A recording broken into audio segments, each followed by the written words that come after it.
ఈవిడ గురించి పెద్దగా పరిచయం చేయాల్సిన అవసరం లేదు. ఎందుకంటే ఈవిడ సోషల్ మీడియాలో చాలా యాక్టివ్గా ఉంటారు. ఈమె పేరు అంకిత నాయుడు, ట్రాన్స్జెండర్ అనమాట. ఈవిడని ఏం చేశారు, రాజు అనే అతను, రాజు దగ్గుపాటి అంట, వాళ్ళు వెళ్ళి లవ్ అని పెళ్లి చేసుకున్నారు. సరే, ఇద్దరు పెళ్లి చేసుకున్నారు, బాగానే ఉన్నారు. 1 year డ్యాన్స్లు వేశారు, అన్నీ చేశారు, బాగానే ఉంది. తర్వాత ఇద్దరు విడిపోయారు. అంటే విడిపోయి ఒక 6 months ఏమో ఆగింది. ఇంకా వీళ్ళిద్దరు విడిపోయాక ఇంక వీళ్ళ కారణాలు వెతుకుతానికని సోషల్ మీడియాలో పబ్లిక్లో దీని కింద విడిపోయారు, అందుకు విడిపోయారు, ఎందుకు విడిపోయారని వాళ్ళు కారణాలు వెతికే దాంట్లో పడి ఉన్నారు బిజీగా. అయితే ఈ మధ్య ఏమయ్యింది, ఈ రాజు దగ్గుపాటి అనే ఆయన కూడా ఒక యూట్యూబ్ ఛానల్ స్టార్ట్ చేశారు. ఆయనకు కూడా బాగానే వచ్చాయి, వ్యూస్ కూడా బాగానే వచ్చారు, చాలా మంది ఫాలో అయ్యారు, లక్షల్లోనే పోయినాయి. 3 వీడియోలేమో ఆయన పెట్టాడు, దానికి కూడా బాగానే వచ్చాయి. అందులో నేను చూసినంత వరకు అయితే గనక, నేను ఆ వీడియోలు నేను చూశాను. అందులో ఏమి పెద్దగా మెన్షన్ చేయలేదు ఈ అంకితా నాయుడు గురించి, పాస్ట్ గురించి, నువ్వు అట్లా ఇట్లా అని. ఒకటే ఏదో ఒకటి అయిపోయింది ఇద్దరం అన్నట్టుగానే చెప్పాడు. కానీ మరి ఎందుకో ఈ అంకితా నాయుడు ఇదిగో నా మీద ఇట్లా చెయ్యొద్దు అనుకుంటా ఒక పోస్ట్ పెట్టింది. అంటే ఇన్స్టాగ్రామ్లో, తర్వాత ఇన్స్టాగ్రామ్లో పోస్ట్ పెట్టి ఇదిగో ఇక్కడ వీడియోలో ఇట్లా మాట్లాడింది అనమాట. ఎందుకు నా గురించి అయితే నేను పాస్ట్లో నేను ఉన్నా కదా అని ఆమె ఏమందో చూద్దాం ఇప్పుడు కొద్దిగా. మాట్లాడితే బాగుండేది, బట్ వాళ్ళ లైఫ్ స్టైల్లో ఈ 2 yearsలో పాస్ట్లో ఉన్నది నేనే కాబట్టి ఆ వీడియోలలో నా గురించి మాట్లాడాడు, నన్ను బ్లేమ్ చేస్తూ మాట్లాడాడు. అయితే నేను చాలా హర్ట్ అయ్యాను, నేను సెన్సిటివ్ పర్సన్ని అని ఈవిడ అంటుంది. అయితే అక్కడ ఏమేమని ఏం మాట్లాడారని చూద్దాం. గురించి మాట్లాడుతూ నన్ను బ్లేమ్ చేస్తూ మాట్లాడిన మాటలు అనేది నాకు చాలా హర్ట్ అంటుంది. తను ఇప్పుడు మొన్ననే విడుదల చేసింది ఈ వీడియో. అదే ఇన్ని రోజుల నుంచి మాట్లాడింది, ఇప్పుడు మాట్లాడటం ఏముంది, 6 months నుంచి బాగానే ఉన్నారంటే అట్లనే ఉండటం మంచిది, ఇంకెక్కువ తక్కువ ప్రోబ్ చేసుకో. 6 months ఎప్పుడు మాట్లాడినది ఇప్పుడు మాట్లాడడం అనేది కరెక్ట్ కాదనిపించింది.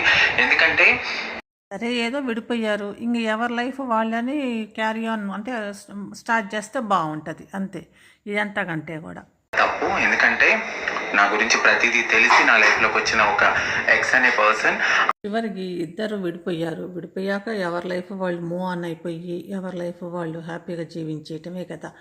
ఇంకా తర్వాత అది ఇది అనుకొని గొడవలు పెట్టుకొని మళ్ళీ దాన్ని వెనక తవ్వుకుంటే ఏమొస్తాయి, బొక్కలు తప్పిస్తే ఏమీ ఉండవు. వెనక తవ్వుతూ ఉంటే బొక్కలు వస్తూ ఉంటాయి. ఎందుకు ఆ బొక్కలన్నీ చూసుకొని బాధపడటం. అందుకనే నోరు మూసుకొని ఎవరిది లైఫ్ ఎవరిది వాళ్ళు జీవించటం మంచిది.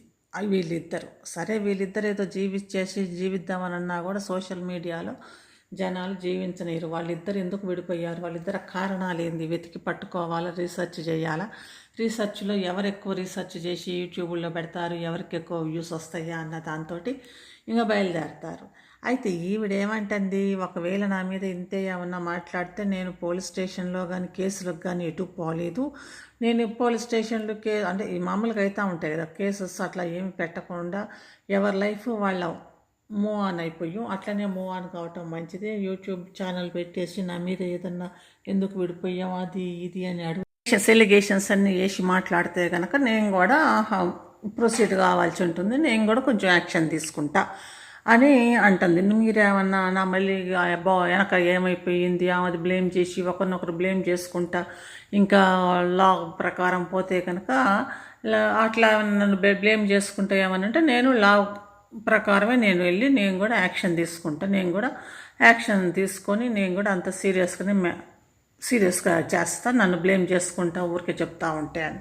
కానీ ఆయన మాత్రం ఈమె గురించి పెద్ద ఏమీ చెప్పలేదు, నా పాస్ట్ అయిపోయింది వదిలేయండి, నేను మూవ్ ఆన్ కాదలుచుకున్నా అని చెప్పారు. ఈమె కూడా మూవ్ ఆన్ అవుతుంది. ఇప్పుడు ఇట్లా ఉండటమే మంచిది, మళ్ళీ పెళ్లి చేసుకుంటున్నా అనుకుంటుంది. సరే పెళ్లి చేసుకోండి, ఇద్దరు మంచిగా మళ్ళీ ఎవరి జీవితాలు వాళ్ళు జీవించండి, సంతోషంగా ఉండండి, అంతే కదా. ఎండ్ ఆఫ్ ద డే కావాల్సింది ఇద్దరు సంతోషంగా ఉండటమే కదా. అట్లనే ఉండటం మంచిది. ఇద్దరు మంచిగా నాకు ఏమనిపించిందంటే ఇద్దరు మంచిగా విడిపోయారు, కానీ ఇద్దరు మెచ్యూర్గా విడిపోయారు, ఎవరి లైఫ్ వాళ్ళు లీడ్ చేస్తున్నారు. ఈ సోషల్ మీడియా అనేది వాళ్ళని గుచ్చి ఎందుకు విడిపోయారో తెలుసా, అదేంది ఇదేందన్నా కూడా వీళ్ళిద్దరు మంచిగానే ఎవరిది వాళ్ళు బయటకు ఉన్నారు అనిపించింది. కాకపోతే ఇప్పుడు ఈ వీడియో నాకు బాధపడుతున్నా అనుకుంటా ఒక సోషల్ మీడియాలో ఒక పోస్ట్ పెట్టేసి తర్వాత ఇగో ఇక్కడ ఎవరైనా ఇట్లా నన్ను మళ్ళీ నా గురించి ఏమన్నా ఆ ఎక్స్ మాట్లాడితే నేను యాక్షన్ తీసుకోవాల్సి ఉంటుంది అనేది తను చెప్తుంది. సరే ఏది ఏమైనా కూడా ఇద్దరు మామూలుగా ఎవరినొకరు బ్లేమ్ చేసుకోకుండా ఎట్లా విడిపోయారో అట్లనే ఎవరి లైఫ్ వాళ్ళు ఇప్పుడు ఎట్లున్నారో అట్లనే ఉండటం మంచిది అన్నమాట.